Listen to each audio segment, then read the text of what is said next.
Never in our collective lifetime have we seen such an outpouring, so much emotional intensity from every corner of this country. There have been occasions historically when we've seen respect and admiration, but never so much love, never such a shocked sense of personal loss. Jack was so alive, so much fun, so engaged in daily life with so much gusto, so unpretentious, that it was hard while he lived to focus on how incredibly important that was to us, he was to us, until he was so suddenly gone, cruelly gone, at the pinnacle of his career. To hear so many Canadians speak open-heartedly of love, to see young and old take chalk in hand to write without embarrassment of hope, or hang banners from overpasses to express their grief and loss, it's astonishing. Somehow Jack connected with Canadians in a way that vanquished the cynicism that corrodes our political culture. He connected whether you knew him or you didn't know him, whether you were with him or against him.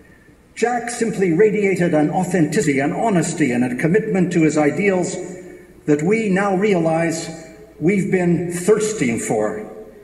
He was so civil, so open, so accessible, that he made politics seem as natural and good as breathing. There was no guile. That's why everybody who knew Jack recognized that the public man and the private man were synonymous. But it obviously goes much deeper than that. Jack, I think, tacked into a yearning, sometimes ephemeral, rarely articulated, a yearning that politics be conducted in a different way, and from that difference would emerge a better Canada. That difference was by no means merely an end to rancor, an end to the abusive, vituperative practice of the political arts.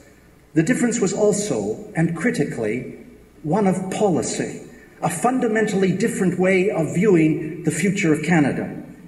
His remarkable letter made it absolutely clear.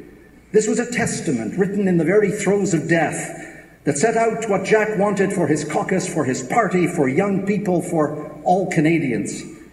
Inevitably, we fastened on those last memorable lines about hope, optimism, and love.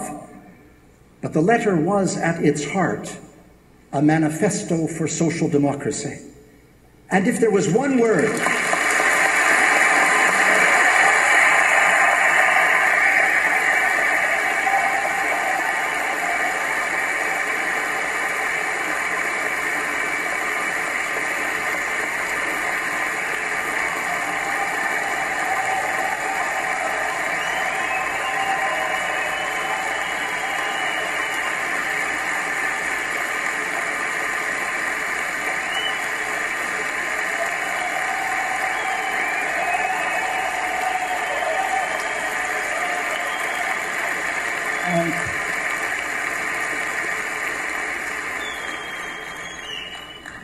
And if there was one word that might sum up Jack Layton's unabashed social democratic message, it would be generosity. He wanted, in the simplest and most visceral terms, a more generous Canada. His letter embodies that generosity. In his very last hours of life, he wanted to give encouragement to others suffering from cancer. He wanted to share a larger, bolder, more decent vision of what Canada should be for all its inhabitants. He talks of social justice, healthcare, pensions, no one left behind, seniors, children, climate change, equality, and again that defining phrase.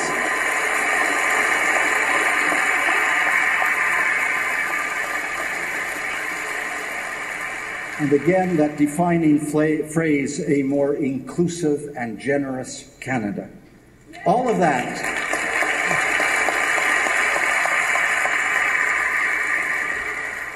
is entirely consistent with Jack's lifelong convictions. In those early days of municipal politics in Toronto, Jack took on gay and lesbian rights, HIV and AIDS,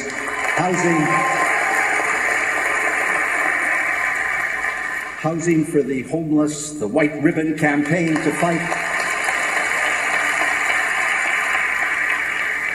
fight violence against women and consecrate gender equality once and for all.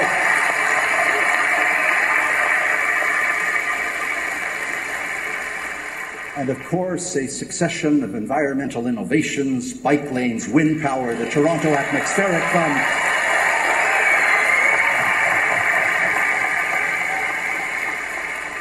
And now Michael, his progressive and talented son as councillor, can carry the torch forward.